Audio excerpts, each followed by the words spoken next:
Russian forces might be aiming to continue the war with a narrower focus, not necessarily as an endgame but as a way of regrouping from early failures. Russian forces in Ukraine seem to have shifted their focus from a ground offensive aimed at Kyiv, the capital, to instead prioritizing what Moscow calls liberation of the contested Donbas region in the country's industrial east, officials said Friday, suggesting a new phase of the war. It appears too early to know where this will lead. Has President Vladimir Putin scaled back his ambitions in search of a way out of the war? The dug-in defensive positions taken recently by some Russian forces near Kyiv indicate a recognition of the surprisingly stout Ukrainian resistance. On the other hand, Russian forces might be aiming to continue the war with a narrower focus, not necessarily as an endgame but as a way of regrouping from early failures and using the Donbas as a new starting point, one U.S. analyst said.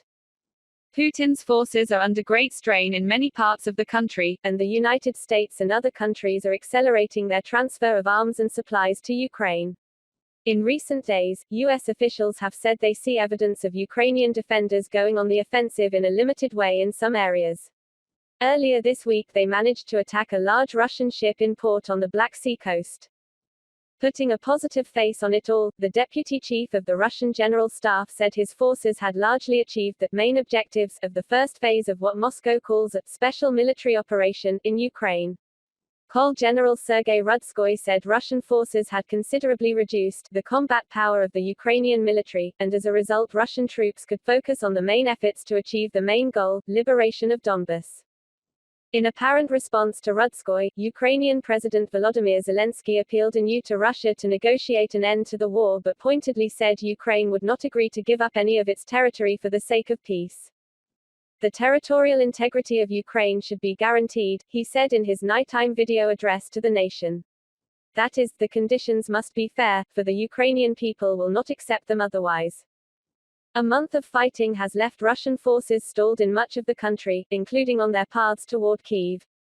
A senior U.S. defense official said Russian ground forces in the past few days have shown little interest in moving on Kyiv, though they are keeping up airstrikes on the capital. At least for the moment, they don't appear to want to pursue Kyiv as aggressively, or frankly at all.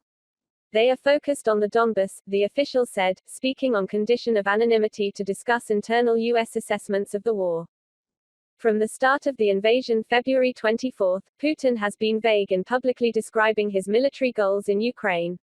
He said the purpose was to demilitarize and denazify the government as well as liberate the Donbas, a portion of which has been under Russian-backed separatist control since 2014.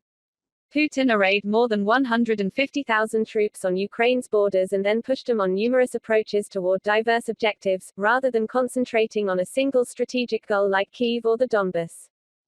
In the 4 weeks since, Ukrainians have put up a far tougher resistance than Putin likely expected, and Russian forces have been slowed by numerous problems, including weak logistics and perhaps flagging morale. French President Emmanuel Macron, speaking in Brussels, said, "It's too soon to say whether the Russians have changed their approach. It shows very clearly that in any case, a Russian operation led simultaneously on all sides was thwarted by the heroic resistance of the Ukrainian people. That's what we see for several days." Stephen Biddle, a professor of international and public affairs at Columbia University who has studied U.S. wars in Iraq, Afghanistan and elsewhere, said it's difficult to decipher Moscow's intent from Friday's statement. It's plausible that they're basically trying to ratchet their perceived war aims down to something they've already accomplished, he said, referring to their existing hold on parts of the Donbas. It's also possible, he said, that they've decided they began the war with the wrong approach, with combat forces spread too thin across too many parts of the country. In that case, they might now try to regroup with a central focus on the Donbas and make that the new starting point for an offensive they could later broaden. Lauren Thompson, a defense analyst at the Lexington Institute, a Washington think tank, said Putin might be recalibrating. Moscow may be looking for a way out of its Ukraine quagmire, he said in an email. Focusing its military goals on control of the Donbas could be a way of scaling back without admitting defeat. Denied the quick victory he apparently had expected before launching the invasion, Putin is left with stark choices: how and where to replenish his spent ground forces and whether to attack the flow of Western arms to Ukrainian defenders. A big question concerning that second choice: at what cost if he should escalate or widen the war? The senior U.S. official said it appears Putin intends to draw on Russian forces in Georgia as reinforcements in Ukraine. The official said it was unclear where and in what numbers they might enter Ukraine.